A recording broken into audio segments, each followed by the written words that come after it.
Welcome to our deep dive into the concept of apostolic succession. Many Christians see it as a foundational principle, while others view it as a corruption of the gospel. Today, we'll uncover what apostolic succession originally meant, its historical significance, and its controversies.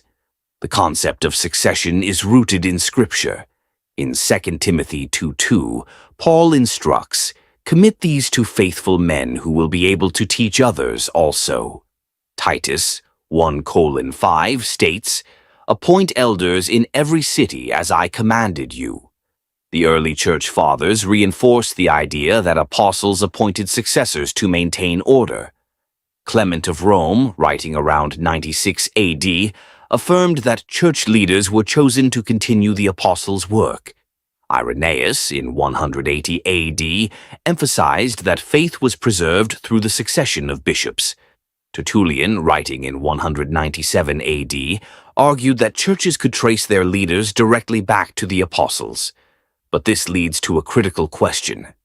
Can an unworthy minister remain in office just because of apostolic succession? Early Christian writings suggest that ministers must be righteous. Cyprian, around 250 AD, stated that a congregation has the right to reject sinful leaders. The Apostolic Constitutions, compiled around 390 AD, insisted that bishops who gained office through money or political means should be removed. So, can bishops change the apostolic faith? Irenaeus, in 180 AD, declared that faith should not be diminished or added to. Tertullian, in 207 AD, reinforced that only doctrines rooted in apostolic churches are valid.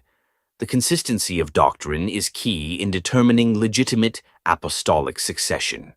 Apostolic succession is a historically significant doctrine with deep biblical and early church roots. While succession ensures continuity, it does not justify corruption or doctrinal alterations. Understanding the original intent of apostolic succession helps us discern its proper role in Christianity today. Like and subscribe for more theological deep dives. Share your thoughts in the comments.